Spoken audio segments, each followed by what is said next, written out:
আপনারা দেখছেন Nexus television. আমার নাম আব্দুল নূর তুষার। আমি সপ্তাহে কমপক্ষে 3 দিন নেক্সাস টেলিভিশনে আসি একটা অনুষ্ঠানে, সেটা হচ্ছে চলমান। আমি এখানে আসলে উপস্থাপক না, আমি হচ্ছি আলোচনা দেখি, যারা আলোচনা করেন তারা কথা বলেন, তাদের কথাবার্তা শুনি এবং আপনাদের হয়ে কিছু প্রশ্ন করি। আজকেও আমরা সেই কাজটা করব। আমাদের দুজন পরিচিত মানুষ আছেন এই অনুষ্ঠানে এবং আমাদের আজকের যে বিষয় সেটা হচ্ছে কি দেখার ছিল, কি দেখছি। আমরা আসলে অনেক কিছু দেখতে চাই, অনেক কিছু পরিকল্পনা করি, অনেক কিছু প্রত্যাশা করি এবং শেষ পর্যন্ত সব প্রত্যাশা যখন পূরণ হয় না, আমরা মাঝে মাঝে চিন্তা করি যে আমি কি চেয়েছিলাম, কি পেলাম, কিংবা কি দেখার ছিল, কি দেখছি। আজকে সেটাই হচ্ছে বিষয় এবং আমাদের দুজন আলোচক হচ্ছেন ডক্টর নাহরিন আই খান, অধ্যাপক জাহাঙ্গীরনগর বিশ্ববিদ্যালয়, এবং ব্যারিস্টার আসাদুজ্জামান ফুয়াদ, সাধারণ সম্পাদক এবি পার্টি। এবং আমাদের এই অনুষ্ঠান যারা ডিভাইসে দেখেন তাদেরকে একটু জানিয়ে দিতে পারেন আমাদের ঠিকানা। আপনারা ইউটিউবে গেলে দেখতে পাবেন নেক্সাস টেলিভিশন লাইভ এই ঠিকানায়, আর ফেসবুকে একটা ভেরিফাইড পেজ আছে নেক্সাস টেলিভিশন, সেখানে গেলেই আমাদের অনুষ্ঠান দেখা যাবে। এখন অবশ্য সবাই বিশ্বকাপ নিয়ে ব্যস্ত, তবে এই সময় বিশ্বকাপের কোনো খেলা নাই, গভীর রাতে খেলা। ব্যারিস্টার ফুয়াদ, কি দেখার ছিল, কি দেখছি? কেননা আমরা তো ধারণা করেছিলাম যে আমাদের যে জুলাইয়ের আন্দোলন, সেই আন্দোলন আমাদেরকে একটা সংস্কৃত সমাজ উপহার দেবে, যেখানে আমাদের রাজনীতি সংস্কার হবে, আমাদের গণতান্ত্রিক কিছু বিষয় রয়েছে সেগুলি সংস্কার হবে, বাকস্বাধীনতার পরিমাণ আরও বাড়বে, আমাদের অর্থনৈতিক বৈষম্য দূর করার জন্য অনেক ধরনের পরিকল্পনা নেওয়া হবে। এবং আমরা দেখতে পাচ্ছি যে সেইগুলির অনেক কিছু হচ্ছে না। সংসদে আলাপ হচ্ছে কে কার সাথে প্রেম করলো এইটা নিয়ে। তো তাহলে আমরা কি এরকম চেয়েছিলাম কি না, আপনি কি বলেন? ধন্যবাদ। আমাদের স্টেটের এই যে ডিজেনারেটিভ প্রসেস, এইটা তো আসলে 1-2 দিন অথবা 1-2 বছর অথবা এই সরকার সেই সরকারের ফেলিয়ার না, এটা একটা গত 5 দশকের সাকসেসিভ ফেলিয়ার। এবং এই ফেলিয়ারটা এমন জায়গাতে এনে রেখেছে যে আমাদের প্রত্যাশার জন্য আমরা বারবার লড়াইটা করি, কিন্তু প্রত্যাশাটা ম্যাটেরিয়ালাইজ হয় না। এবং সেটার সমস্যাটা কোথায়, যে এটা আগে আপনাদের এই শোতেই বলেছি যে খাইসলত অ্যাড্রেস করা হচ্ছে না। একটা জাতির ন্যাশনাল ক্যারেক্টার বিল্ড করতে হয়। কি করা উচিত? এই সরকারের তো কিছু মানে আমরা ভালো কিছু পদক্ষেপ দেখেছি, যেমন সাংস্কৃতিক মান উন্নত করার জন্য স্কুলগুলিতে তারা সাংস্কৃতিক শিক্ষক দিচ্ছেন, গান, নাচ, ব্যায়াম, এরকম তারা দিচ্ছেন। এটা তো ভালো, তাই না? মানুষের মধ্যে সুকুমার বৃত্তি হবে। আবার অন্যদিকে তারা যে ধর্মীয় প্রতিষ্ঠানগুলি আছে সেখানেও তারা নজর দিয়েছেন। একটা চেষ্টা তো আছে, মানে একটা কম্প্রিহেন্সিভ জায়গা এটা আসলে শুধু আপনার শুধু স্কুল না, শুধু ফ্যামিলি না, মানে শুধু সমাজ না, শুধু মসজিদ মন্দির না, মানে এটা একটা সমাজের একটা কম্প্রিহেন্সিভ জায়গা। যেমন এক্সাম্পল দেই, আমার এক বন্ধু, ছোট ভাই, সে ঘুরতে গেছে ইরানে।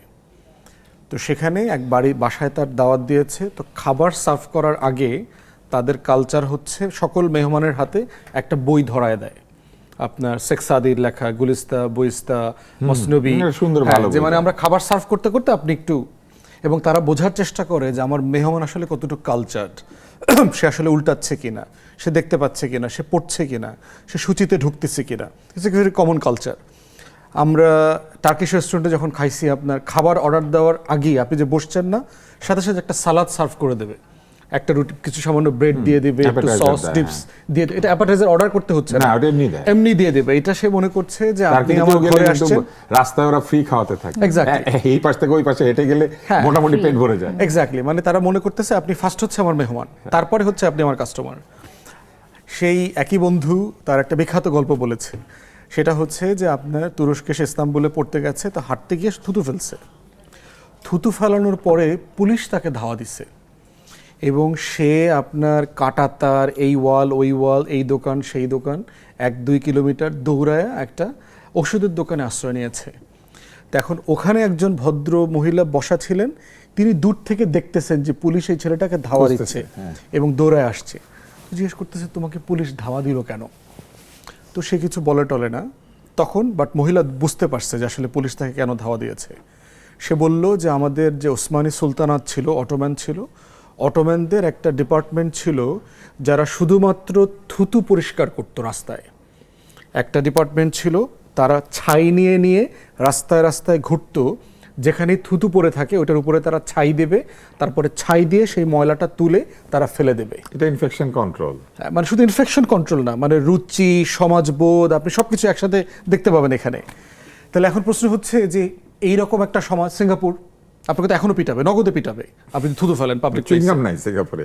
এক্স্যাক্টলি কারণ মেট্রোর মধ্যে নাকি চুইংগাম দিয়ে আটকে রাখে, মেট্রো দরজা লক হয় না। ইউরোপে আপনার তো চুইংগাম তো এভরিওয়্যার, আপা জার্মানিতে কিন্তু লেখাপড়া ওরা আবার করছে, মেট্রোর দরজার মধ্যে চুইংগাম লাগায় না। হ্যাঁ, কিন্তু সব জায়গাতে রাস্তাঘাটে তো আপনি লাখ লাখ মানে কোটি কোটি চুইংগাম দেখতে পাবেন আর কি, ফুটপাতে সব জায়গায়।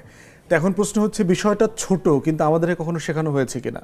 আমার একজন ব্রিটিশ সায়েন্টিস্টের সাথে পরিচয় আছে, তিনি আমাকে বাংলাদেশে এসে বলছেন, যাওয়ার সময় চলে যাচ্ছে, বলতেছে, আমি জিজ্ঞেস করলাম how did you like it, তো সে বলতেছে তোমাদের দেশের লোকদেরকে পটি করানো শেখাও দেন স্কুল কলেজ।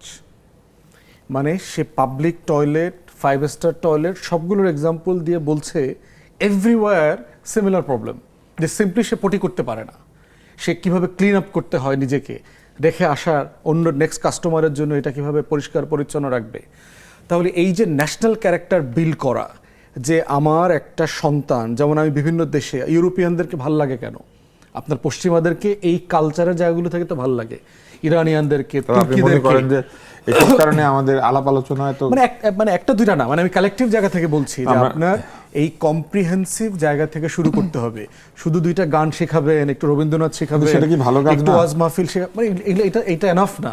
ন্যাশনাল ক্যারেক্টারের একটা কম্প্রিহেন্সিভ জায়গা লাগবে, যে আপনি আপনার জায়গা থেকে কিন্তু মানুষ তো সুকুমার বৃত্তির চর্চা করলে তার রুচিবোধের উন্নতি হয়। হয়নি তো, হচ্ছে না তো। কারণ এটা তো ছিল না। কলকাতায় তো তারা সুকুমার বৃত্তির চর্চা তো গত 150 বছর 200 বছর ধরে করেছে। কলকাতা আমাদের চেয়ে ভালো না? ভালো তো, এই যে শুভেন্দু অধিকারীরা ক্ষমতা এসেছেন, সেটা তো রাজনৈতিক সমস্যা, সেটা এটাই তো রুচি। আপনি কাকে ভোট কলকাতার বইয়ের দোকান দিচ্ছেন যদি চিন্তা করেন, কিংবা ধরেন বইয়ের দোকান তো এখানেও আছে, মানুষ পড়ে কিনা।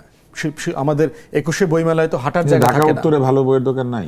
আপনি 21শে বইমেলার কথা চিন্তা করেন না, আপনি অধিকাংশ মানুষকে দেখবেন সেখানে ঘুরতে যায়, চটপটি খাইতে যায়, দুইটা ছবি তুলতে দেয়, 3টা শাড়ি পরে। তাহলে আপনি ওখানে তো বই কিনতে যাচ্ছে না, গল্পটা তো ওইখানে, যে একটা বুক ফেয়ার। আমরা একটু নাহিনের কাছে যাই। আপনার হতাশা কতটুকু, ফুয়াদের মতোই নাকি কম? না, আমার আসলে আপনি যে নামটা দিয়েছেন না, যে কি দেখার ছিল কি দেখছি, আমি মনে করি যে যা দেখা যায় তা দেখি না। মানে ফুয়াদ ভাইয়ের কথা শুনে আমার তাই মনে হচ্ছে, যা আসলে দেখা যায় বা দেখা যাচ্ছে আমরা দেখি না।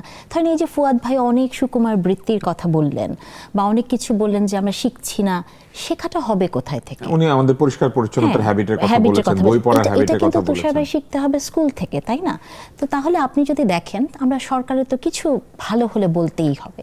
সেটা হচ্ছে যে, যেটা ফুয়াদ ভাই একটু কম বলছেন, আজকে ওনার একটা ভিডিও দেখে আমি আসলাম, তো সেখানে আসলে বিষয়টা হয়েছে যে স্কুলে আমার মনে হয় এই মুহূর্তে বিএনপির একটা ফ্ল্যাগশিপ হচ্ছে লার্নিং উইথ হ্যাপিনেস। হ্যাঁ, আনন্দের সাথে শিক্ষা।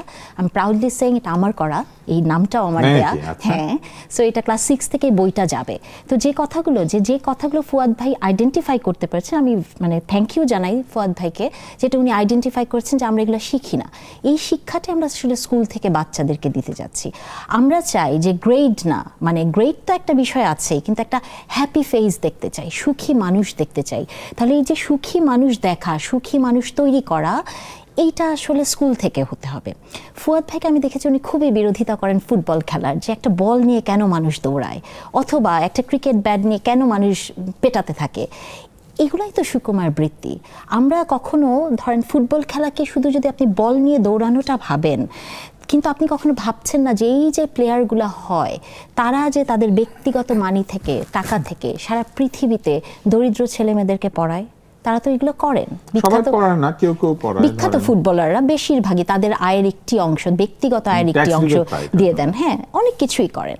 তারপর এই যে সিএসআর এর একটা পার্ট হয়, অনেক কিছুই হয়। তো সুকুমার বৃত্তি যেটা, সেটা আসলে শিখতে হবে গানের মাধ্যমে, সেটা আসলে শিখতে হবে কালচারাল অ্যাক্টিভিটিসের মাধ্যমে, এবং বই পড়া, যেটা আমার সবসময় মনে হয় যে আপনি দেখেছেন যে একটা রিসার্চ হয়েছে রিসেন্টলি, আমেরিকার সিনেটে বলা হয়েছে যে এই জেনারেশন, জেনজি জেনারেশন হচ্ছে ফার্স্ট জেনারেশন পৃথিবীর ইতিহাসে যাদের কগনিটিভ অ্যাবিলিটি তার কমে গিয়েছে। এটা নাকি পৃথিবীর ইতিহাসে কখনো হয় নাই। তাহলে এই জেনারেশনকে আপনি কি করে এই জায়গাটাতে আনবেন, যে ফুয়াদ ভাই যেটা কনসার্ন, আমাদের কনসার্ন, যে জানালা খুলে আপনি দেখবেন যে বাংলাদেশে তো দামি গাড়ির অভাব নাই, জানালা খুলে থুতু ফেলে জানালা খুলে প্লাস্টিকের বোতলটি রাস্তায় ফেলে দেয়। হ্যাঁ, তাহলে এটা শিখতে হবে স্কুল থেকে। আমি মনে করি যে বাংলাদেশ সরকার আসলেই একটা ভালো পদক্ষেপ নিচ্ছে স্কুলের থেকে এই পরিবর্তনটা আনতে, এবং স্কুলকে একটা কম্প্রিহেন্সিভ জায়গায় তৈরি করা। যেমন গাছ বোনা, আপনি দেখবেন বিএনপির আরেকটা ফ্ল্যাগশিপ আছে, সেটা হচ্ছে যে ওয়ান চাইল্ড ওয়ান প্ল্যান্ট। হ্যাঁ, একটা বাচ্চা, এটাও আমি ওই লার্নিং উইথ হ্যাপিনেসের সাথেই সংযুক্ত করা, যে একটা বাচ্চা একটা গাছ বুনবে, যেটা বিএনপির 25 কোটি গাছের একটা প্ল্যান আছে, তার সাথে ইনকর্পোরেট করা হবে স্কুলের বাচ্চাদের, যে একটা বাচ্চা একটা গাছ যখন বুনবে তার ওই গাছের প্রতি একটা ওনারশিপ তৈরি হবে। এবং আমি সবসময় একটা জিনিস বিশ্বাস করি কি তুষার ভাই, যে আপনি আইন করতে পারেন, আইন হলে আইন ভঙ্গ করার প্রবণতা থাকবে যদি ধরেন আপনি কোনো জরিমানা ধরেন যে একটা গাছ কাটলে 500 টাকা জরিমানা হবে, আপনার পকেটে 50,000 টাকা থাকলে আপনি ওই রিস্কটা নেবেন, 5,000 থাকলেও নেবেন। কিন্তু আপনি যখন একটা বাচ্চাকে বোঝাবেন যে এই যে একটা গাছ, তার একটা জীবন আছে, ভাঙলে ব্যথা পায়, এখানে পাখি বাসা বাঁধে, তাহলে এই ভাবনাটা যে বাচ্চার মনের ভেতরে গেঁথে যাবে, সেই বাচ্চা আসলে গাছের ডাল ভাঙতে পারবে না। তাহলে বিএনপি রিয়েলি তার এডুকেশন সিস্টেমে একটা রিফর্ম করার চেষ্টা করছে। এখন ওই যে বললাম যে আমরা আসলে অনেক কিছু দেখি কিন্তু আমরা আসলে দেখতে চাই না। এবং আরেকটা সমস্যা কি হয়েছে জানেন, আরেকটা সমস্যা যেটা হচ্ছে রেটরিক, মানে আমরা কিন্তু এই মুহূর্তে এমন একটা জায়গায় চলে গেছি, আমরা রেটরিককে বুঝি না যে কোনটা রেটরিক আর কোনটা হচ্ছে সত্য বচন, অথবা আপনি রেটরিক কোনটাকে বলছেন। দেখেন, রেটরিক বলে কিন্তু অনেক আপনার ট্রোল করে মানুষকে। যেমন আমি আজকে দেখলাম, আসলে ফুয়াদের ভিডিওটা দেখে আসছি, দেখেই ফুয়াদ ভাইকে বলছি, যেমন প্রধানমন্ত্রীর একটি বক্তব্য, প্রধানমন্ত্রীর বাজেটের একটি বক্তব্যে উনি বলেছেন যে মদ এবং কি সিগারেটের দাম ট্যাক্স বাড়ানোর জন্য জামাতে ইসলামী আন্দোলন করেছে। আপনারা কি জানেন যে এটা একটা রেটরিক? কি কারণে রেটরিক আমি বলছি, যে দেখেন এইবারের বাজেটকে আমি মনে করি যে জীবন বান্ধব একটি বাজেট হয়েছে। প্রধানমন্ত্রী তার বক্তব্যে আমি নিজে শুনেছি, উনি বলেছেন যে বাংলাদেশের নিত্য প্রয়োজনীয় জিনিসের দাম সবসময় বাজেটে বেড়ে যায়, তার বাজেট ঘোষণার আগের দিন থেকেই মানুষ দাম বাড়ায়। এবার আপনি দেখবেন নিত্য প্রয়োজনীয় কোনো জিনিসের দাম বাড়ে নাই, দাম বেড়েছে সিগারেটে, দাম বেড়েছে অ্যালকোহলে। তাহলে আপনি যখন বায়তুল মোকাররমের দক্ষিণ গেটে মিছিল করছেন, আপনি যখন বাজেটের বিরোধিতা করছেন, তার মানে কি রেটরিক করে এটাই বলা যায় না যে আপনি আসলে অ্যালকোহল বা সিগারেটের দাম বাড়াতে আপনি মিছিল করেছেন? তাহলে ওই রেটরিকটা, আমাদের সমস্যা হচ্ছে যে আমাদের আসলে রেটরিক বোঝা যায় না। একটা অভিযোগ আছে সিগারেটের দামের বিষয়ে, যে কম দামি যে সিগারেট সেটার দাম বেশি বাড়বে না, বেশি দামি সিগারেটের দাম বাড়বে, তাতে করে স্বাস্থ্য রক্ষা তো হবে ধনী লোকদের, গরিব লোকেরা কিন্তু ঠিকই সিগারেট খাবে আর কি। তুষার ভাই, এখন ধরেন কম দামি সিগারেটের দাম তো কম, তাহলে ওইটা যখন বাড়বে ওটা কম হারেই বাড়বে না, ওটার উপর শুল্ক হারের বৃদ্ধিটাও কমই হয়েছে। হ্যাঁ, কিন্তু বেশি বাড়ানো হয়েছে বেশি দামি সিগারেট। আমার কাছে মনে হয় যে ধরেন যে কিন্তু আসলে কি আমাদেরকে কম দামি সিগারেটগুলির দাম এমন ভাবে বাড়ানো উচিত না যাতে মানুষ, দরিদ্র মানুষেরা সিগারেটের পেছনে পয়সা নষ্ট না করে? স্বাস্থ্যের প্রতি মানে যেগুলো হুমকির,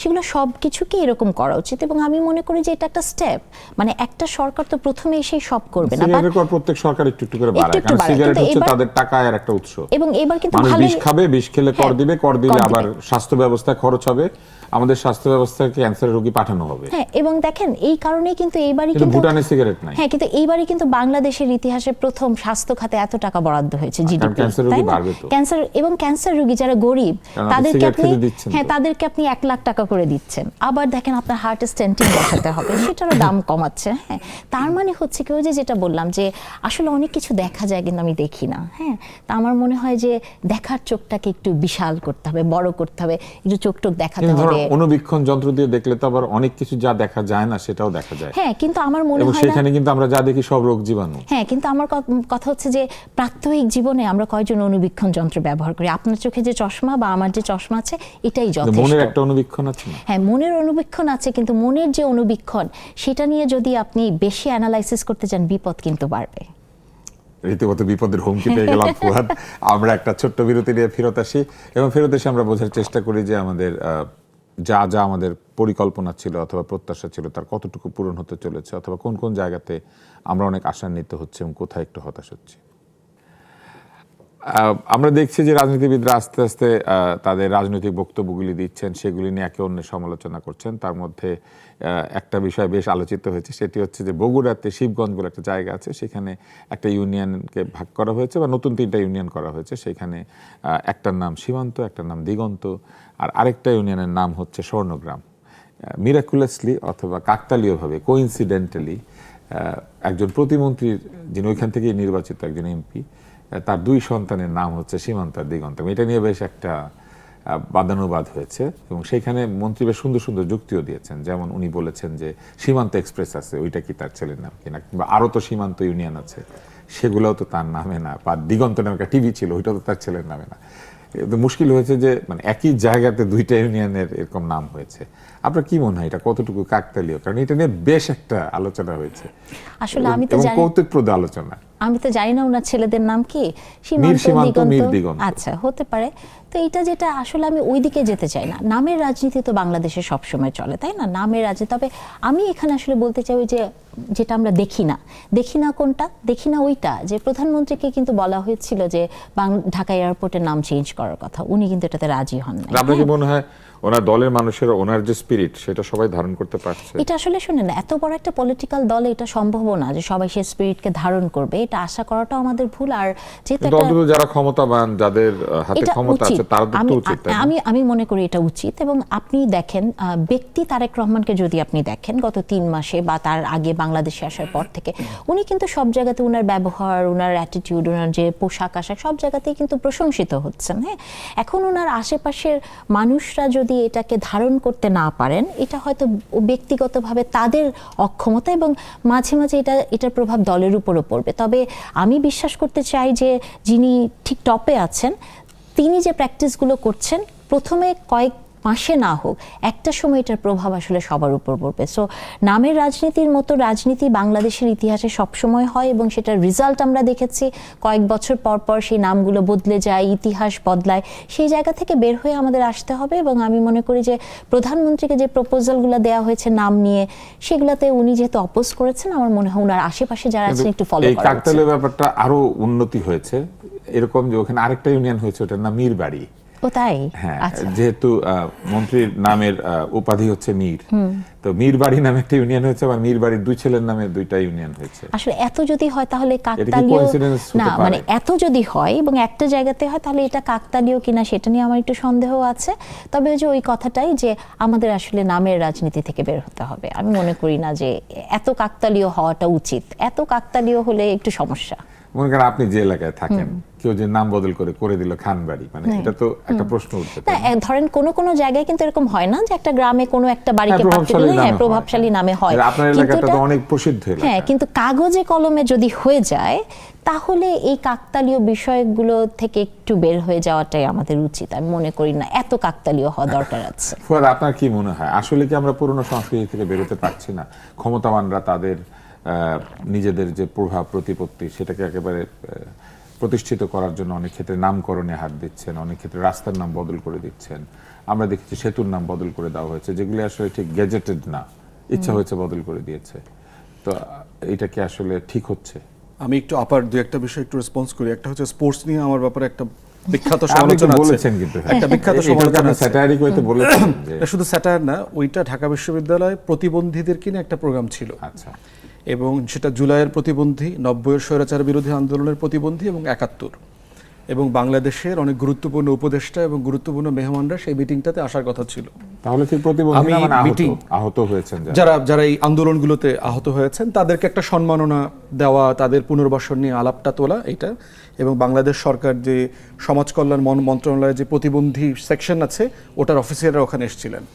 তো মিটিংয়ে গিয়ে শুনলাম যে গুরুত্বপূর্ণ যারা ব্রাহ্মণ আসার কথা ছিলেন তারা কেউ আসতেছেন না। এবং ঘটনাচক্রে দেখলাম যে আমি ছোট মানুষটাই সবচেয়ে গুরুত্বপূর্ণ মেহমান ওইখানে। তো যেটা হয়েছে, কোনো গণমাধ্যম আসে নাই সেই প্রোগ্রামটাতে, যেহেতু ভিআইপিরা কেউ আসতেছে না, প্রোগ্রামটা তারা ক্যান্সেল করে দিয়েছে। তখন আমি কথা প্রসঙ্গে বলেছি, আজকে যদি এখানে পরিমণি থাকতো, বুবলি নিয়ে আলোচনা হইতো, তাহলে এখানে বুম ভরে যেত। আজকে একটা ব্যাট বলের 11 জনের বাড়াবাড়ি হইতো, তাহলে দেখতেন এখানে ক্যামেরার কোনো ঘাটতি হইতো না। কিন্তু আমার রাষ্ট্রের 95 লক্ষ প্রতিবন্ধী জনগোষ্ঠীর ভাগ্য নিয়ে যখন আলোচনা হবে, যাদের কোনো অ্যাক্সেস নাই, যাদের রাষ্ট্রে পুনর্বাসনের কোনো আলাপ নাই, তাদেরকে নিয়ে যখন আমরা কথা বলবো তখন সেখানে গণমাধ্যম তো নাই। এইবারের বাজেটে কিন্তু সরকার একটা কাজ করেছেন, সেটা হচ্ছে যাদের বাড়িতে প্রতিবন্ধী সন্তান আছেন তাদের জন্য একটা আয়কর সুবিধা দিয়েছেন, 50,000 টাকা পর্যন্ত কর মুক্ত সীমা যে সেটা বাড়িয়ে দিয়েছেন। এটা তো ভালো কাজ না? এটা সার্টেনলি ভালো কাজ, কিন্তু ওই জায়গাটাতে আপনার যেটা আবার হয়েছে জুলাই যুদ্ধাহত ব্যক্তি যারা, তাদের জন্য মুক্তিযোদ্ধাদেরও, মূল খেতাবধারী মুক্তিযোদ্ধা যারা বললাম আছে, যে যারা মুক্তিযোদ্ধা, যারা জুলাই যোদ্ধা, তাদের জন্য 1 লক্ষ টাকা আরো বাড়িয়ে দিয়েছেন মোট সিলিং এর উপরে। মানে 4,25,000 হচ্ছে নারীদের জন্য, 5,25,000 হচ্ছে যারা এরকম আহত তাদের জন্য। যদিও যারা আহত তাদের আয় করতে একটু কষ্ট আছে, কিন্তু 5,25,000 আয় করা, যেখানে একদম যারা সুস্থ তারাই পারেন না অত টাকা আয় করতে, তারপরও একটা সুবিধা দিয়েছেন। তার মানে অলমোস্ট তাদের 0 কর করে দিয়েছেন।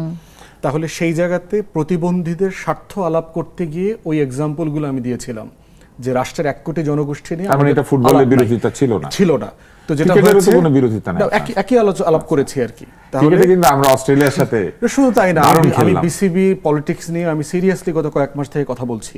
বিসিবির স্বার্থ এবং ওই যে একজনের নামে যে ইউনিয়ন হয়েছে না, উনি তো পরিচালক নির্বাচিত হয়ে 24 ঘন্টার ভিতর রিজাইনও করেছেন ওই প্রতিমন্ত্রীর।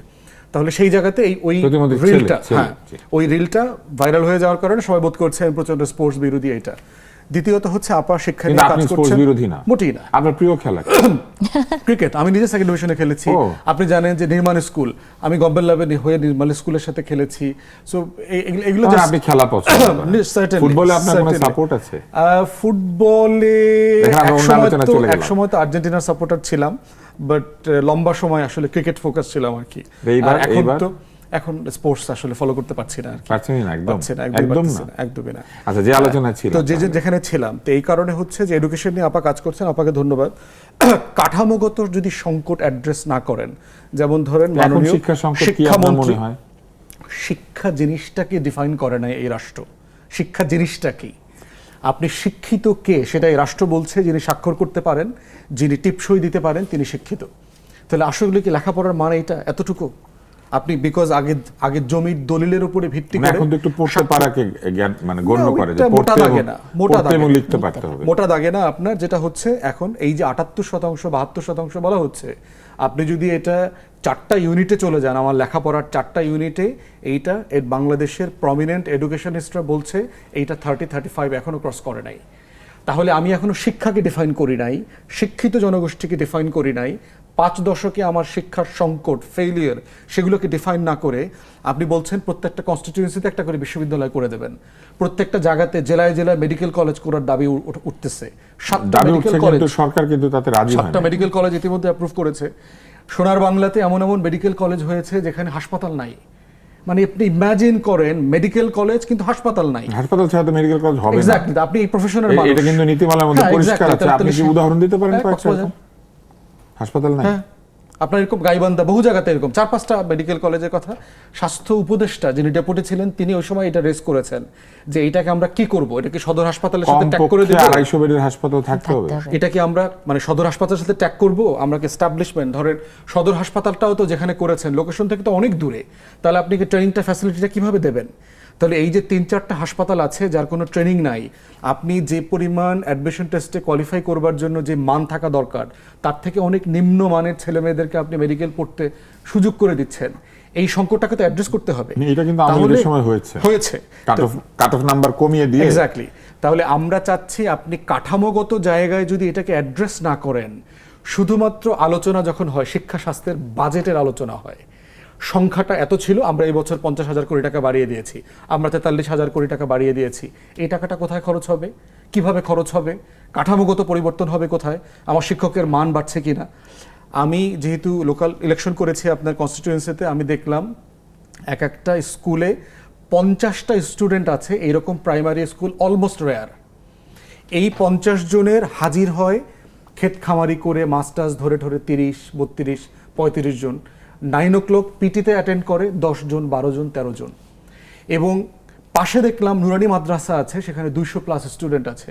জিজ্ঞেস করলাম কারণ কি, বাবা আমাদেরকে বলে ওখানে লেখাপড়া হয়, খেতেও দেয়, ওখানে আপনার একটা মিল আছে, তারা টেক কেয়ার বেশি করে, এখানে ক্লাস নেয় না, আসে যায়, অ্যাটেন্ডেন্স, ফেক অ্যাটেন্ডেন্স ক্রিয়েট করছে, স্কুলে রেজিস্ট্রেশন ধরে রাখার জন্য ফেক পরীক্ষার্থী তৈরি করছে। তাহলে আপনি কি আরো প্রাইমারি স্কুল বাড়াবেন, না আপনি প্রাইমারি স্কুলগুলোকে কম্প্রিহেন্সিভ করবেন? তার মানে আপনি বলছেন যে এই যে গুণগত মান কাঠামো উন্নত না করে টাকা পয়সা দেওয়াটা বুদ্ধিমানের মানে কাজ হবে না। Sufficient আপনি fund তো আছে শিক্ষা এখানে। নিয়ে কাজ করেছেন, একটু আগে বললেন যে একটা সুন্দর নাম দিয়েছেন। আপনি কি মনে করেন যে আসলে শিক্ষার গুণগত মানের উন্নতি না করে এই টাকা দিলে কোনো কাজে লাগবে না? কিংবা এই যে হাসপাতাল নাই কিন্তু মেডিকেল কলেজ বানাচ্ছে, আরো 7টা নাকি বানাবে, আপনার কি মনে হয় এতে করে কি ডাক্তারদের মান বাড়বে বা আসলে ঠিক পথে এগুচ্ছে? না, আসলে হচ্ছে যে শিক্ষার গুণগত মানের পরিবর্তনের জন্যই তো এই চেষ্টাটা, মানে নতুন যে শিক্ষার পলিসিটা আসছে এটা তো গুণগত মানের জন্য। যেমন শিক্ষামন্ত্রীর সাথে আমাদের গত সপ্তাহে একটা মিটিং হয়েছে, সেখানে কিন্তু আমরা আসলে ওনাকে বলেছিলাম যে আর বিশ্ববিদ্যালয় বানানোর প্রয়োজন নাই। এখন আমি জানি না যে ফুয়াদ ভাই যেমন বলছেন না যে ফুয়াদ ভাই খেলা পছন্দ করেন, কিন্তু ওনার বক্তব্যে মনে হয় যে উনি খেলা পছন্দ করেন না, উনি রাজনীতিতে খেলেন। যেমন ফুয়াদ ভাইয়ের অনেক বক্তব্য আছে যেখানে উনি বলেছেন জাতীয় সঙ্গীতের প্রয়োজন নাই, অথবা ধরেন 16ই ডিসেম্বরকেও উনি এটাকে মানেন না, আছে। এগুলো আমি বিশ্বাস করি, ফুয়াদ ভাই এগুলো বিশ্বাস করেন না, কিন্তু এটা ওনার খেলা যেরকম পছন্দ করেন আমরা বুঝি না, এটা ওনার রাজনৈতিক খেলা। তো আমি জানি না যে শিক্ষামন্ত্রী এটা কোনো রাজনৈতিক খেলা কিনা, মানে উনি বলার জন্য বলেছেন কিনা, কিন্তু ওই দিনের একটা মিটিংয়ে আমরা কিন্তু ওনাকে বলেছিলাম যে আসলে আর বাংলাদেশে কোনো বিশ্ববিদ্যালয়ের দরকার নাই। আপনি দেখেন মানে ভালো শিক্ষক নাই, এখন ভালো শিক্ষক যে নাই, আমি যেহেতু পাবলিক বিশ্ববিদ্যালয়ে পড়াই, পাবলিক বিশ্ববিদ্যালয়ে আপনার খুব নৈতিক স্খলন না হলে আপনার কোনোদিন চাকরি যাবে না, এবং একটা সার্টেন টাইমের পর আপনি আপনার ডিগ্রি থাকুক আর না থাকুক, এখন একটু স্ট্রিক্ট করেছে 2-1টা জায়গায়, কিন্তু আপনার প্রমোশন হবে। এখন তাহলে আপনি আমাকে বলেন গত 10 বছর যে নিয়োগগুলো হয়েছে তারা তো শিক্ষক হয়ে গেছেন, তাদেরকে আপনি চাকরি থেকে বের করে দিতে পারবেন? তারা কিন্তু কঠিন মানে কি, মানে এটা আসলে নিয়ম অনুযায়ী আপনি কোনোদিনও পারবেন না। তাকে হয় কোনো খুন করতে হবে, তাকে হয়তো খুব খারাপ কোনো কাজ করতে হবে, কোনোভাবে অভিযুক্ত করে তাকে চাকরি, কিন্তু এটা তো সহজ না আসলে। তাহলে এই যে নিয়োগগুলো যেভাবে হয়েছে, এখন এই শিক্ষক যিনি কত 5 বছর আগে পাবলিক বিশ্ববিদ্যালয় বা যে কোনো বিশ্ববিদ্যালয়ে জয়েন করেছেন, সে তো আগামী 40 বছর পর্যন্ত বিশ্ববিদ্যালয়ে পড়াবে। তাহলে শিক্ষার মানটা তো শুধুমাত্র খালি পাঠ্য পুস্তকে পরিবর্তন করলে হবে না। বা ফুয়াদ ভাই যে বলছেন যে স্কুলে বাচ্চারা যায় না, মাদ্রাসা অনেক, এটাও তো আমাদেরকে প্রশ্ন করতে হবে যে মাদ্রাসায় কেন বাচ্চারা যায়? এই যে মাদ্রাসায় বাচ্চাগুলো যায়, হ্যাঁ, এই যে দেখেন ডেইলি মিল, এবার কিন্তু স্কুলেও কিন্তু এই সরকার ডেইলি মিল চালু করেছে। আপনি দেখেছেন যে এবার ডেইলি মিল চালু করেছে, তাদেরকে পোশাক দেওয়ার কথা বলেছে, তাদেরকে ব্যাগ দেওয়ার কথা বলেছে। কিন্তু আমাদেরকে দেখতে হবে মাদ্রাসায় যারা পড়তে যায়, মাদ্রাসা কিন্তু সর্ট অফ গরিব মানুষের ডে কেয়ার সেন্টার।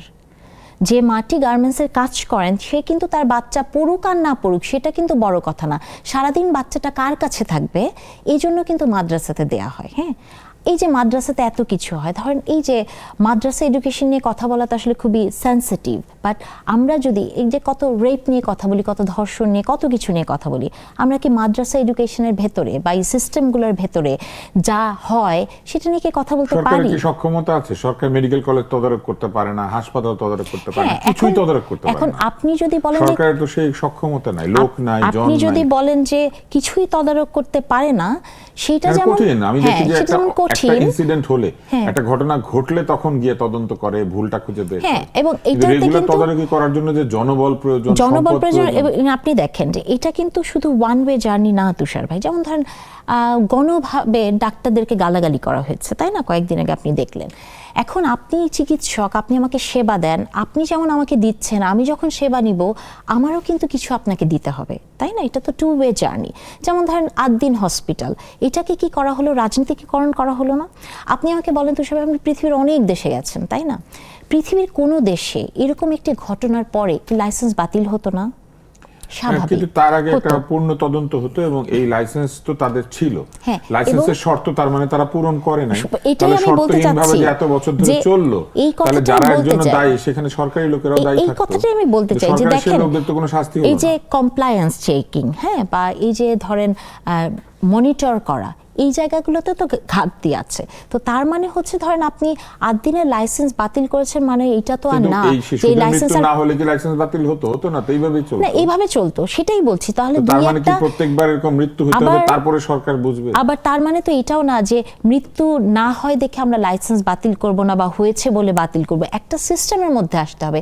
ধরে নেন এটা একটা এক্সাম্পল শুরু হয়েছে, এটা তো হওয়া উচিত। এবং লাইসেন্স বাতিল মানে তো চিরকালের জন্য বাতিল হয়ে যায় না। আপনি তাকে একটা ক্রাইটেরিয়া দেন যে এগুলো যদি তুমি ফিল আপ করতে পারো, যেগুলো তাহলে সবসময় বাতিল না, এটা সব দেশে স্থগিত। হয়, মানে স্থগিতই হোক বাতিলই হোক, আপনি যেভাবেই বলেন না কেন, কিন্তু আপনি যখন স্থগিত এবং বাতিলকে রাজনীতির ময়দানে ফেলে দিবেন, মানুষের জীবন সেটা আপনার রাজনীতি করার একটা জায়গা হবে। অথবা ধরেন যে কোনো একটা কিছু, ধরেন একজন মানুষ কোনো না কোনো কারণে নিজে আত্মগোপন করলো, তাকে আপনি আপনার কোনো একটা দলের প্রধান বলে দিচ্ছেন যে তাকে গুম করা হচ্ছে, সেটাও কি কোনো যাচাই বাছাই করে বলা হয়েছে? তার এটা মানে তো আমরা অতীতেও দেখেছি, বিশিষ্ট একজন দার্শনিক উনি হারিয়ে গেছেন, হ্যাঁ, হারিয়ে গিয়েছিলেন, বলেছিল গুম হয়েছে, পরে তাকে খুঁজে পাওয়া গেছে। তার মানে তো হচ্ছে কি, এই জিনিসই তো চলছে। তার মানে হচ্ছে পুরো সিস্টেমের ভেতর দিয়েই তার এমন মানে একটা সরকারে জিনিস যেই হয়। থাকে তার বিরুদ্ধে গুমের অভিযোগ উঠবে না, সরকারে যেই থাকে তার বিরুদ্ধে গুমের অভিযোগ উঠবে না, কিন্তু এটা আমাদের একটা অভ্যাসে পরিণত হয়েছে। এবং এই অভ্যাসটা কেন হয়েছে আমরা জানেন? ফুয়াদের কাছে ওই যে আসি। ফুয়াদ ভাই যেটা বলছেন যে পড়াশোনা হয় না, হ্যাঁ, আমরা ফুয়াদের কাছে শিক্ষারই আসি। হয়েছে এই ফুয়াদ, কারণে। আপনার কি মনে হয় যে এই যে অনেকগুলো আপনি কথা একটু আগের ইস্যুটাতে বলে দিই, আমাদের যে 37টা মেডিকেল কলেজ, তার ভিতরে মাত্র 18টাতে অ্যাটাচড হসপিটাল আছে। এটা সরকারি, হ্যাঁ, সরকারি। বাকিগুলোতে নাই। প্রাইভেটগুলোর অবস্থা কি অবস্থা একটু চিন্তা করে দেখেন। আদ্দিন হাসপাতালটা নিয়ে একটু রেফার করি। আমি প্রাইভেট কিন্তু হসপিটালগুলি যেটা ঘটেছে সেগুলো মূলত শহরাঞ্চলের বৃহৎ ক্লিনিকগুলি, তারা যে কোনো ভাবেই হোক তারা মেডিকেল কলেজের লাইসেন্স নিয়েছে। এবং এই মেডিকেল কলেজের লাইসেন্স দেওয়ার বিষয়টা তারা আওয়ামী লীগ protocol সরকারের মেনে- আমলে প্রায় সিনেমা হলে লাইসেন্স দেওয়ার মতো দেওয়া ব্যাপার হয়ে ছিল। এটা প্রোটোকল মেনে করা এবং হয়। এত খারাপ ভাবে দেওয়া হয়েছে, কয়েকটি মেডিকেল কলেজ এমন ছিল, নাইটিঙ্গেল, শাহ মখদুম, নর্দার্ন, হ্যাঁ, টিচাররা বেতন পায় না, টিচার নাই। একটা মেডিকেল কলেজে মালিকের ভাই এসে নারী শিক্ষার্থীদেরকে প্রহার করছে, এরকম একটা অবস্থা তৈরি হয়েছিল। এরকম আরো মেডিকেল কলেজ আছে, কিন্তু খুবই খারাপ অবস্থা তৈরি। এখন একটু আদ্দিন নিয়ে বলি যে আমি ইন প্রিন্সিপাল লাইসেন্স বাতিল করার বিপক্ষে। কেন হয়েছে দেখেন, আপনার মনে থাকার কথা, ডামি নির্বাচনের পরে প্রফেসর সামন্তলাল সেন যখন স্বাস্থ্যমন্ত্রী হলেন, আপনার প্রায় ১৫০০-এর মতো মেডিকেল ক্লিনিক হাবিজাবি এটা লাইসেন্স বাতিল করলেন। এখন মৌলিক হ্যাঁ, কারণ প্রশ্ন উনি হচ্ছে, চেষ্টা করেছিলেন যে একটু মান নিয়ন্ত্রণ করার এখন জন্য। প্রশ্ন কারণ ভালো হচ্ছে ডাক্তার প্রসেসটা তিনি, নিজে তো ফ্লড। ভালো ডাক্তার। মানে ইন্টেনশন ভালো হতে পারে কিন্তু প্রসেসটা ফ্লড। কেন? আমরা ধরেন ল পড়ার সময় মেডিকেল নেগলিজেন্স পড়েছি। সারা দুনিয়াতে আপনার ব্রিটিশ সিস্টেম এনএইচএস আপনার প্রতি বছর কয়েক বিলিয়ন পাউন্ড কম্পেনসেশন দেয়। তাহলে এর মানে হচ্ছে ভুল ত্রুটি সেখানে হচ্ছে, হ্যাঁ, সব জায়গায় হয়। মানুষ মারা যাচ্ছে। হ্যাঁ, হয়। তাহলে প্রশ্ন হচ্ছে, হাসপাতাল তো বন্ধ করে দেয় নাই, আপনার টোটাল কাঠামোটা তো ভুল করে নাই, ওই হাসপাতালের সকলে স্টাফ তো নেগলিজেন্স করে নাই, ওই হাসপাতালের টোটাল মালিকানা তো নেগলিজেন্স করে নাই। যেই হাসপাতালটা 700 রোগীকে সার্ভ করছে, সেখানে এই দুর্ঘটনা যেগুলো ঘটেছে আপনি তদন্ত করেন, কারা কারা দায়ী, কোন কোন মেডিক দায়ী, কোন কোন জুনিয়র ডক্টর দায়ী, কারা কারা হাসপাতালের ম্যানেজমেন্ট দায়ী, ফাইন করেন, আপনি তার প্র্যাকটিসের উপরে আপনি করেন, সাসপেনশন দেন, কিন্তু পুরো কাঠামো বদলে দেন। ওই যে ১৫০০ হাসপাতাল বন্ধ করে দিয়েছেন, সোনার বাংলায় কি লেনদেন করে এই ১৫০০ হাসপাতাল খোলে নাই? আপনিও জানেন, আমিও জানি। আদ্দিন হাসপাতাল কেন বন্ধ করছেন? আসতেছে জামাতের সাথে মালিকের সম্পর্ক আছে, সো দে বন্ধ করে দে। কিন্তু স্বাস্থ্যমন্ত্রী এইভাবে এটাও তো- বলেছেন যে তার পেছনে টাকা নিয়ে লোকে ঘুরেছে, কিন্তু উনি রাজি হন। রাজি হন না, কিন্তু আবার স্বাস্থ্যমন্ত্রীর ব্যাপারে তো এই আলাপও আসছে যে আমাদের যে সরকারি যে ওষুধ প্রডিউসিং একটা কোম্পানি আছে Essential হ্যাঁ, drugs, তো Initial। ওইটার এমডি অ্যাপয়েন্টমেন্টে 50 কোটি টাকা লেনদেন হয়েছে, এরা তো পত্রিকাতে রিপোর্ট আসছে। তাহলে এখন প্রশ্ন হচ্ছে, আপনি তদন্ত করেন নাই, তো তদন্ত না করলে এই রিপোর্টে আপনি কিভাবে অ্যাড্রেস করছেন? তাহলে এই যে হাসপাতাল বন্ধ এর আগে করেছেন, যেটা ফাংশনাল হয় নাই, একই কাজ আপনি কেন করলেন? বাংলাদেশে কোন মেডিকেল কলেজ নেগলিজেন্সের কারণে বন্ধ করে দেওয়ার মতো না? একটা উদাহরণ হলো, অলমোস্ট সবগুলো বন্ধ করে দেন। তাহলে হ্যাঁ। কোন মেডিকেলে বন্ধ হচ্ছে না? সব বন্ধ করে দেন। মানে যদি বন্ধ করে দাও তো সলিউশন। নেগলিজেন্সের জন্য হয় নাই, তবে যদি হাসপাতালের মানের কথা বলেন, তাহলে কিন্তু ঢাকা মেডিকেল কলেজে বন্ধ হয়ে যাবে, কারণ মানে হাসপাতাল আপনি- কমপ্লায়েন্ট না। Compliant। দেখেন, আমরা তো সরকারি হাসপাতালে মাটিতে লোক যাচ্ছি, শুয়ে থাকে, হ্যাঁ, সেটা শুয়ে কি আছে। করবে মানুষ? হ্যাঁ, কিন্তু তাহলে কিছু exactly, করার নাই কিছু তো। তো আপনার বিকল্প সার্ভিস আছে কিনা? রাষ্ট্র বিকল্প সেবার ব্যবস্থা না করে সিম্পলি বন্ধ করে দেওয়া তো সলিউশন না। রাষ্ট্রকে তো বলতে হবে যে আমার বিকল্প অ্যারেঞ্জমেন্ট আছে, কোন তুমি এখানে রাষ্ট্র? ভর্তি হয়েছো কেন? মানে এই বাংলাদেশের মতো একটা রাষ্ট্র, এটা কি আচ্ছা, আমরা এই জায়গাতে রাতারাতি? আসি। হ্যাঁ। আসলে বিরতির সময় হয়ে গিয়েছে, আলোচনাটা জমে উঠেছে এই কারণে যে আজকে একটা একাডেমিক তর্ক হচ্ছে আমাদের এখানে, এবং আলোচকরা কিন্তু আসলে যা বলছেন দুই পক্ষেই খুব ভালো যুক্তি আছে। এই জন্য যে আসলে কেউই ভুল বলছেন না আজকে, এবং কেউই ঠিক দলীয়ভাবে কথা বলছেন না। চলমান দেখতে আসুন একটা ছোট্ট বিরতির পরে। বিরতি শেষ হয়েছে, আমরা আরেকটি বিষয় এখন আলাপ করব, একজন ডাক্তার বিষয়ে আলাপ করব, এই কারণে যে তিনি উপদেষ্টা এবং আমাদের একজন প্রিয় মানুষ, প্রচুর কথা বলেছেন, চমৎকার বিশ্লেষণ করেন, এবং তিনি যখন ইন্ডিয়া গিয়েছেন তখন ইন্ডিয়াতে ইমিগ্রেশন তার সঙ্গে খারাপ ব্যবহার করেছে এবং তিনি প্রতিবাদ জানিয়ে চলে এসেছেন। এটাকে একটা অনাকাঙ্ক্ষিত ঘটনা হিসেবেও উল্লেখ করা হয়েছে, কিন্তু এরকম একটা ঘটনা কেন ঘটলো ফুয়াদ? এটা কি আসলে আপনার কি মনে হয়? প্রথম কথা হচ্ছে দুঃখজনক। আমরা জাহিদ ভাইয়ের সাথে আমাদের মতের একমত দ্বিমতের জায়গার সবথেকে বড় গুরুত্বপূর্ণ বিষয় হচ্ছে এখানে বাংলাদেশ রাষ্ট্র আকারে অপমানিত হয়েছে, কারণ সে বাংলাদেশকে রিপ্রেজেন্ট করতে গেছেন এবং অনুপ্রবেশকারী হিসাবে ওই বেনাপোলের কোনা দিয়ে ঢোকেন নাই। উনি ভারতের দাওয়াতে গেছেন, ইন্টারন্যাশনাল ওশান রিম কনফারেন্স যেটা ছিল, যেটা আইপিএস এর কাউন্টার হিসেবে ভারত ডেভেলপ করবার চেষ্টা করছে সেখানে। এবং আমরা সবাই বুঝি এই ধরনের একটা ইনভাইটেশন যে দেশ থেকে আসবে সেই দেশের হাই কমিশনার এটার সাথে ইনভলভ এখানে, যে বাংলাদেশ থেকে প্রতিনিধি হিসেবে কারা কারা যাচ্ছেন। কারণ তাকে তো ভিসা দেওয়া হয়েছে, উনি সার্ক ভিসা নিয়ে গেছেন, উনি ইন্ডিয়ান ভিসা নিয়ে যায়নি, উনি সার্ক ভিসা নিয়ে গেছেন এবং এটা তো বৈধ, এটা তো অ্যাকসেপ্টেবল ফর্ম এবং সেটা তো লোকাল হাইকমিশন যেভাবে জানে। বাংলাদেশের যিনি হাইকমিশনার দিল্লিতে, উনি নিজে বলেছেন যে ইন্ডিয়ান ফরেন মিনিস্ট্রিতে রেলেভেন্ট ডিপার্টমেন্টকে উনি জানিয়েছেন যে এই ব্যক্তি আসছেন, এইরকম প্রসেসে আসতেছেন, এরকম ল্যান্ড করবেন। তো যেভাবে তার সাথে যে আচরণ করা হয়েছে, তিনি তার একসময় তার বিভিন্ন মতামতের কারণে তাকে ব্ল্যাকলিস্ট করা, ওখানে তাকে জিজ্ঞাসাবাদ করা হয়েছে, এটা খুবই অপমানজনক ছিল। এবং এইটা জাহিদ ভাই বলে আমরা জানতে পারছি, এটা কিন্তু বাংলাদেশি ছাত্ররা যারা পড়তে যায়, বাংলাদেশের রুগীরা যারা ট্রিটমেন্টের জন্য যায়, ট্রানজিটে যারা থাকে, তাদেরকে পর্যন্ত এই লেভেলের অপমান, অপদস্থ, হেনস্থা ওই দিল্লির এয়ারপোর্ট এবং কলকাতা এয়ারপোর্ট থেকে শুরু করে বিভিন্ন জায়গায় করে। এবং দুঃখজনকভাবে হলেও যে বাংলাদেশ সরকার এগুলো সিরিয়াসলি রেইজ করে না। ভারত সরকারেরও তো এই পরিমাণ সম্মান, মর্যাদা প্রতিবেশীদেরকে দেওয়ার মতো মানসিকতা নাই। যদি থাকতো তাহলে রাত 2টার সময় 2000 লোককে কোনাকানি দিয়ে নোম্যান্স ল্যান্ডে রেখে যেত না। খুবই অমানবিক তারা। অতএব আমরা বোধ করছি যে আমরা বাংলাদেশ সরকারের পক্ষ থেকে একটা ব্যাখ্যা চাওয়া দরকার ভারতের কাছ থেকে, what happened and why it happened, এটা সুনির্দিষ্ট ব্যাখ্যা চাওয়া দরকার। মানে আপনার কি মনে হয় এই ধরনের একটা আচরণ, এবং এই আচরণের অভিযোগ কিন্তু অনেকের আছে, অনেকের ব্যক্তিগত অভিজ্ঞতা আছে যে ইমিগ্রেশনে তাদেরকে উদ্ভট প্রশ্ন করা হয়। যখন কেউ ভিসা নিয়ে গিয়েছেন তখন তাকে হ্যারাস করার তো কোনো কারণ নাই। ওই একই বিমানে নিশ্চয়ই আরো অন্য বাংলাদেশি লোকেরাও ছিলেন যারা প্রবেশ করেছেন। একজন ব্যক্তিকে কেন এরকম করা হবে যেখানে যিনি প্রতিমন্ত্রী পদমর্যাদায় এবং তিনি তাদেরই আমন্ত্রণে গিয়েছেন? আপনার কি মনে হয় এটা কি আসলে একটা কোন ধরনের কূটনৈতিক মেসেজ যে তারা আমাদেরকে ঠিক সম্মান দিতে আগ্রহী না? আসলে হয়েছে কি, জাহিদ ভাই তো একা যান নাই, আমি যতদূর জানি বাংলাদেশ থেকে একটা টিম গেছেন, হ্যাঁ, এবং সেই টিমের একটা পার্ট জাহিদ ভাই। তাও যখন একটা টিম যায়, যদি উনি একাও যেতেন তাও আমি ধরে নিতাম যে যেহেতু উনি নাকি ওনার কূটনৈতিক পাসপোর্টটি বহন করেন নাই, উনি ওনার নর্মাল পাসপোর্টে গেছেন, কিন্তু ইনফরমেশন তো আছে যখন পাসপোর্ট তাকে এখনো ইস্যু করা হয় না, কিন্তু তার মধ্যে কিছু আসে যায় সেটা কিছু যায় আসে না। এবং সেটাই আমি বলছি যে যেহেতু ভিসা থাকে, প্রবেশের অনুমতি থাকে, গ্রুপে গেছেন এবং সবই কিন্তু মানে ডেলিগেট হিসেবে গেছেন, তাহলে অন্যরা যেতে পারলেন, ওখানে উনাকে আটকিয়েছে, যেটার মধ্যে আজকে অনেক ন্যারেটিভস আমরা দেখতে পাচ্ছি যে ওখানে বলা হয়েছে যে জাহিদ ভাই যেহেতু ব্ল্যাক লিস্টেড ছিলেন এটা, এবং উনি যখন ওখানে ছিলেন আমার সাথে ওনার তখন যোগাযোগও হয়েছে যে উনি বসেছিলেন ওখানে, সাধারণ মানুষের মতোই বসছিলেন ওখানে। পরবর্তীতে ওনারা যেটা করেছেন যে কয়েক ঘন্টা পরে ওনাকে রিকোয়েস্ট করেছেন ঢোকার জন্য, কিন্তু জাহিদ ভাই পরবর্তীতে এটাতে উনি আর ঢোকেননি, উনি কলম্বো হয়ে বাংলাদেশে ফেরত এসেছেন। এটা আসলে খুব সরল না, খুব সরল না এই কারণে আপনি খালি এটার মুদ্রার আরেকটা পিঠ চিন্তা করেন, বাংলাদেশে যদি এই ঘটনাটা ঘটতো তাহলে কি হতো? অথবা আপনি কি দেখেছেন যে বাংলাদেশে যেদিন ভারতীয় নতুন রাষ্ট্রদূত আসলেন, উনার বক্তব্য কি আপনি শুনেছেন? উনি কি বলেছেন? রাষ্ট্রদূত যেদিন আসলেন সেদিন কিন্তু আমাদের সীমান্তে কাঁটাতারের বেড়ার ওখানে মানুষকে মারা হয়েছে, একটা খুন হয়েছে।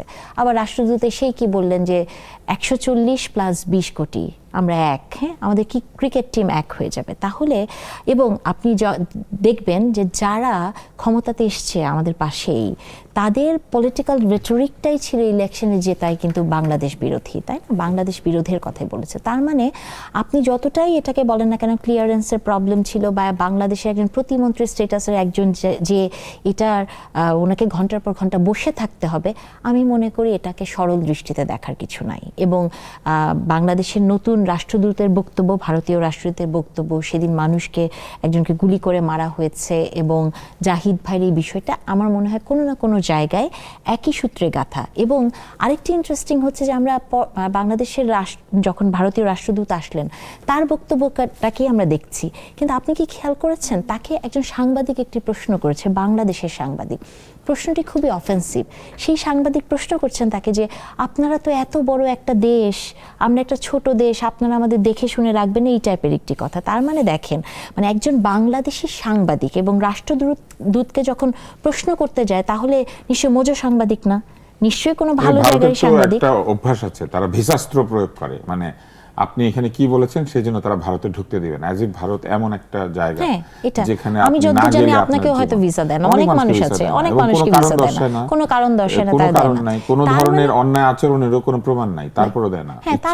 তার মানে হচ্ছে কি যে যখনই একটা বড় শক্তি পাশে থাকে সবসময় এটা করে। এবং ভারত তো সবসময়, আমরা যতই আমাদের সাথে তার বন্ধুত্বপূর্ণ কথা বলি না কেন, বা আপনি দেখবেন লাস্ট টাইম যখন ইলেকশন হলো, বিএনপির এইবারের ইলেকশনে কিন্তু যত বক্তব্য আপনি শুনেছেন ভারত বিরোধী বা কোনো কিছু কিন্তু বিএনপি সেরকম ন্যারেটিভ কখনো দাঁড় করায় নাই বা বলে নাই। এটা নিয়েও কিন্তু অনেক সময় বিএনপিকে ট্রোল করা হয়েছে যে বিএনপি কি তাহলে ভারতের সাথে একই কোনো সমঝোতা করে এসছে কিনা, এই কথা কিন্তু বিএনপিকে শুনতে হয়। আরেকটি ইন্টারেস্টিং জিনিস হচ্ছে যে আপনি দেখেন গত এক সপ্তাহ আগে জাহিদ ভাইকে নিয়ে কি করা হয়েছে। জাহিদ ভাইয়ের একটা প্রেস ব্রিফিংয়ের কারণে জাহিদ ভাইকে বলা হয়েছে উনি ভারতের দালাল, ভারতের সাথে ওনার সুসম্পর্ক, এবং যারা বিদেশ থেকে অনেক রিলস বানায় কি করেন, হ্যাঁ, তারা বলেছেন যে এরকম জাহিদ সাহেবের সাথে ইন্ডিয়ার সাথে একটা আতাত হয়েছে। তাহলে সেই ইন্ডিয়াতেই যে জাহিদ ভাইকে আসলে বসিয়ে রাখা হয়েছে, তার মানে এটা পলিটিক্যালি আপনি যদি এই জায়গাটা দেখার চেষ্টা করেন তাহলে এটা আসলে তো সরল না। তাকে আক্রমণের লক্ষ্যবস্তু হিসেবে বেছে নেওয়া হচ্ছে কেন? এই কারণে যে তিনি যথেষ্ট পরিমাণে বিশ্লেষণ করতে পারেন, শুনেন, কিংবা তিনি বাংলাদেশে অনেক ইনফ্লুয়েন্স করতে পারেন। বাংলাদেশে শুধু জাহিদ ভাই কেন, বাংলাদেশে যে কেউই ভারতের আক্রমণের শিকার হতে পারে। সেটা আমিও হতে পারি, আপনিও হতে পারেন, গার্মেন্টসের একটা মেয়েও হতে পারে, যদি সেটা ভারতের স্বার্থের সাথে একটু এদিক ওদিক হয়। হ্যাঁ, আমরা সবসময় বলি তো যে আমাদের বন্ধু, কিন্তু এই বন্ধুত্বপূর্ণ সম্পর্কের পেছনে কি পরিমাণ বৈরিতা কাজ করে আমরা সব জায়গাতেই দেখি, তাই না? এবং আমার কাছে কেন জানি মনে হয় যে জাহিদ ভাই গিয়েছিলেন ওখানে, আমাদের একটা চুক্তি হবে সামনে ডিসেম্বরে, হ্যাঁ 12 তারিখে রিনিউ হবে আমাদের গঙ্গা চুক্তির। এটা ওই নদী কমিশনারই কোনো একটা মিটিংয়ে মনে হয় উনি রেপ্রেজেন্টেশন করার জন্য গেছেন। তো এটাও কিন্তু খুব সরল না, কারণ আপনি জানেন যে ওনার অ্যানালিটিক্যাল এটা মনে হয় অ্যাবিলিটি একটা এবং আন্তর্জাতিক সমুদ্র বিষয়ক হ্যাঁ একটা সংগঠন, পানি রিলেটেড কিছু একটা, আমি মানে এক্স্যাক্টলি জানি সমুদ্র না, ম্যারিটাইম ল হ্যাঁ, বা এইসব নিয়ে মনে হয় কাজ এবং করে হ্যাঁ, তারা। এবং যেহেতু আমার পুরো ধারণা নাই, তবে জানি যে ওশেন রিম, তো আমি জানি কিছু একটা পানি ওশেন রিম সংক্রান্ত কিছু কনফারেন্স, একটা হবে, যেখানে আর কি হ্যাঁ, যেহেতু এই ওশেন সংক্রান্ত বিষয়গুলো অনেক পশ্চিমা নিয়ন্ত্রিত, এটা তার একটা বিপরীত হ্যাঁ। জায়গা তৈরি করার এই চেষ্টা করছে। সরকারে এখন আপনি দেখবেন যে জাহিদ ভাই মোটামুটি বাংলাদেশে পানি ইস্যু চুক্তি এগুলো নিয়ে ভালো কাজ করছেন। তো এটা আসলে সরল না, আমি মনে করি সরল না। কিন্তু আমাদের পরবর্তী বিরতিটা খুবই সরল। আমরা যাই কয়েক মিনিটের জন্য, আমরা সুন্দর সুন্দর অনেক ছবি দেখি, তারপরে ফিরে আসি। এটাকে বলে বিজ্ঞাপন বিরতি। চলুন আমরা ফিরে এসে আবারও চলমানে যোগ দিই। বিরতি শেষ হয়েছে, ফিরে এলাম চলমানে। আমরা কথা বলছিলাম বিভিন্ন বিষয় নিয়ে, এবং ওই বিষয় কোনোটাই পুরনো না, সবই হচ্ছে আমাদের এই সময়কার বিষয়। কিছু কিছু বিষয় আমরা লক্ষ্য করেছি যে আমাদের প্রধানমন্ত্রী সিদ্ধান্ত দিচ্ছেন, তার মধ্যে একটি দিয়েছেন, তিনি ঢাকা থেকে 4টি বাস টার্মিনাল শহরের বাইরে পাঠিয়ে দিতে বলেছেন। এটা বহুদিনের চেষ্টা ছিল।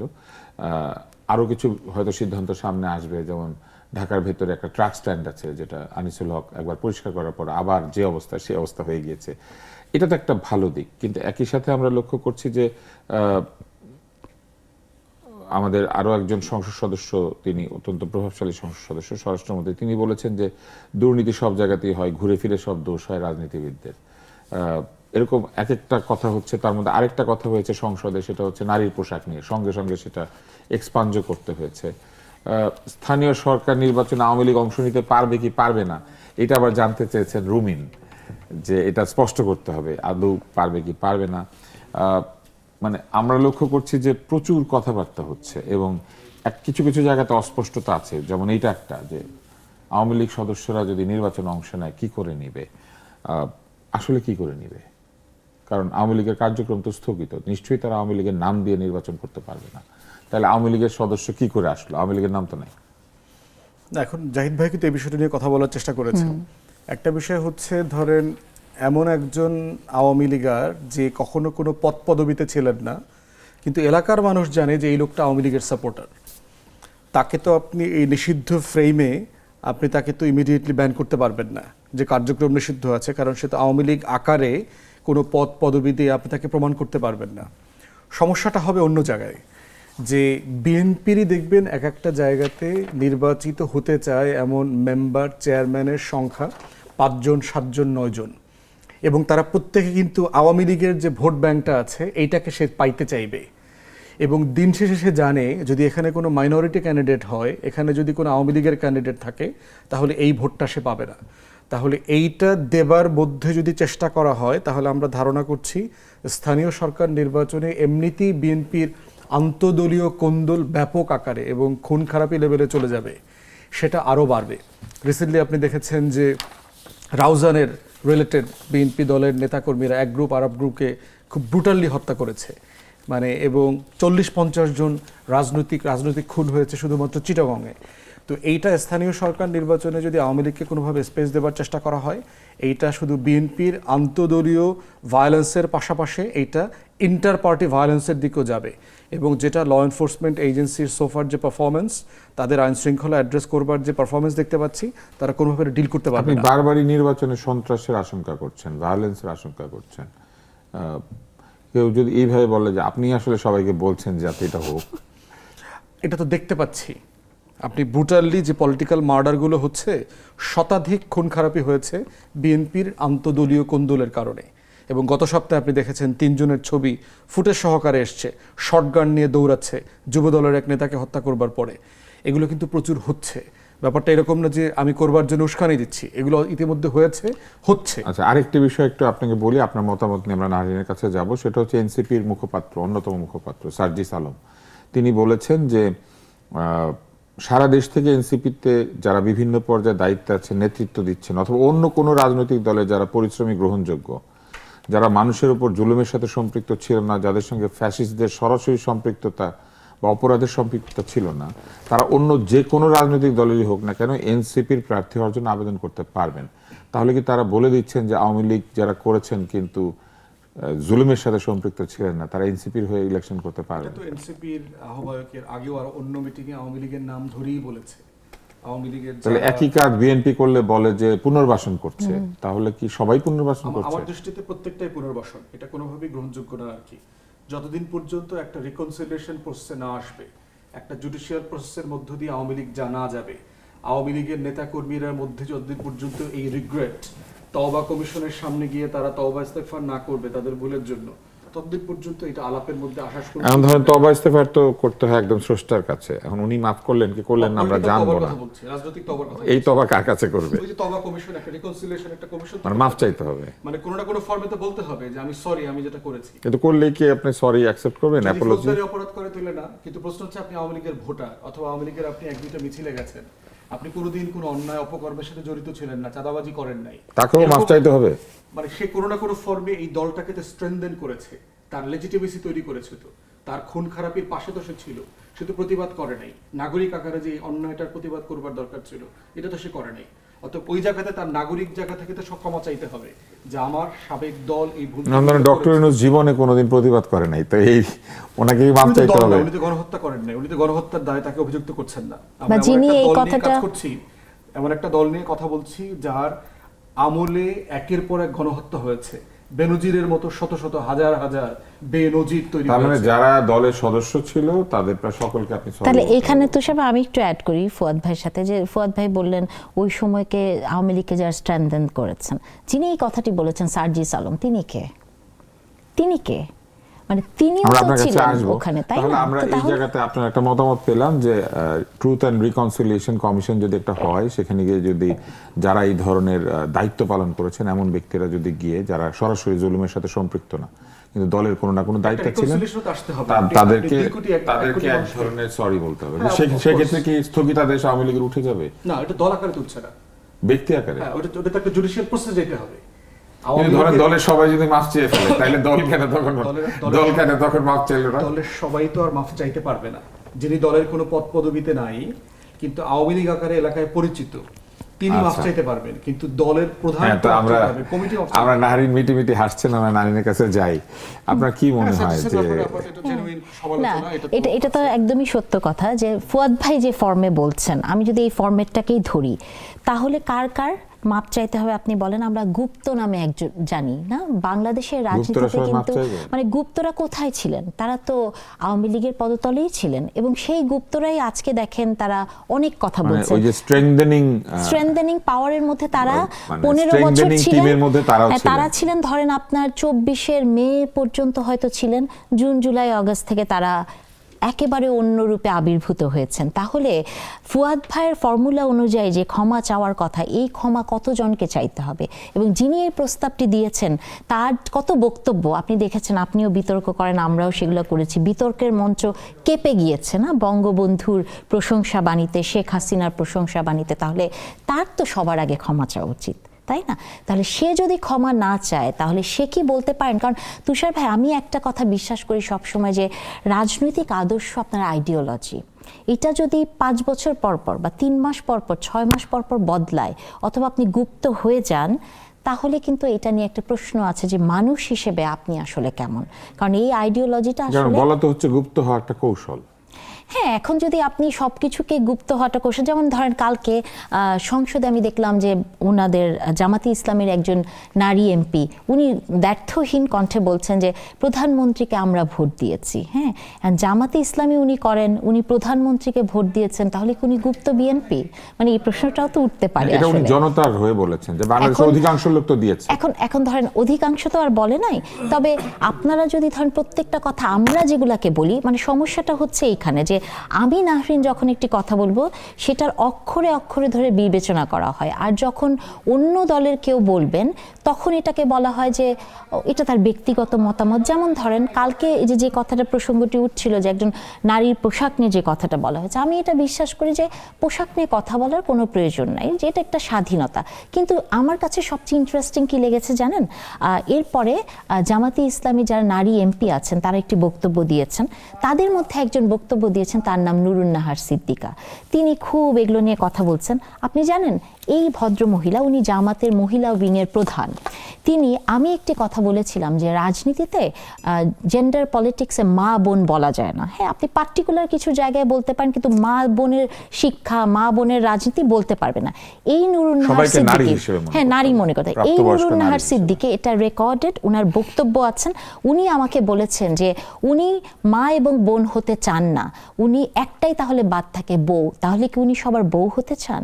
তাহলে এই কথা যদি একজন বলে থাকেন এবং তিনি নারী রিপ্রেজেন্টেটিভ এবং তিনি কালকে নারীর হয়ে কথা বলছেন, তাহলে কি এটা খুব সিলেক্টিভ নারীবাদ না?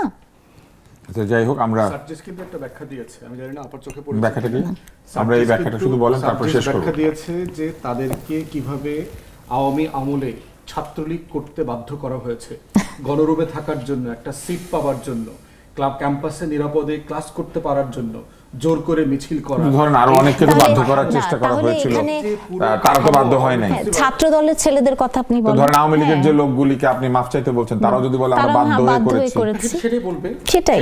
তাহলে তার মানে নিজেদের জায়গায় থাকলে, নিজেদের জায়গায় থাকলে সব বাধ্য, হ্যাঁ, আর অন্যের জায়গায় থাকলে ইচ্ছা। যাই হোক, আমরা গুপ্ত পলিটিক্স কেন করতে হয়েছে আইডেন্টিটি হাইড করে একটা আমলে, একটা ফ্যাসিবাদের জমানাতে, সেটা সবাইকে আলোচনাতে ওপেন হইতে হবে। যাই হোক, আমরা এই পর্যায়ে এসে আমরা এই আলোচনা আজকে দীর্ঘায়িত করতে পারছি না, কিন্তু আলোচনাটা চলবে। দুজন আলোচককে ধন্যবাদ, ফুয়াদ এবং নাহরিন, এবং আপনারা যারা দর্শক তাদেরকেও ধন্যবাদ। আমরা আজকের আলোচনা এখানেই শেষ করছি। আমরা বিভিন্ন গল্প করেছি আজকে, কি দেখার ছিল, কি দেখছি এই কথা বলে। আসলেই তো আমরা যা দেখতে চাই সেটাকে দেখতে পাচ্ছি, তবে আমরা যা দেখতে চাই সেটা আমরা দেখতে পাবো যদি সবাই মিলে এক হয়ে চেষ্টা করি আমাদের স্বপ্ন, আমাদের প্রত্যাশা কিংবা যা কিছুতে আমাদের আগ্রহ সেটা যেন বাস্তবায়িত হয়। এবং এই জন্য সরকারকেও আমরা বলবো এবং একই সঙ্গে বিরোধী দলকেও বলবো, আমরা চাইবো যে তারা যেন জনগণের প্রত্যাশা পূরণ করার জন্য চেষ্টা করেন, এবং জনগণের প্রত্যাশা পূরণ করা হলেই কেবলমাত্র একটি গণতান্ত্রিক সমাজ দ্রুত নির্মাণ করা সহজতর হবে। আজকের মতো বিদায় নিচ্ছে, আশা করছি চলমান দেখবেন এবং আমাদের চলমান চলতেই থাকবে, এবং এই ধরনের আলোচনার মধ্যে দিয়ে আমরা দেশটাকে গড়ে তোলার জন্য কথা বলবো, আমাদের মতামত দেবো। আজকের মতো শুভেচ্ছা।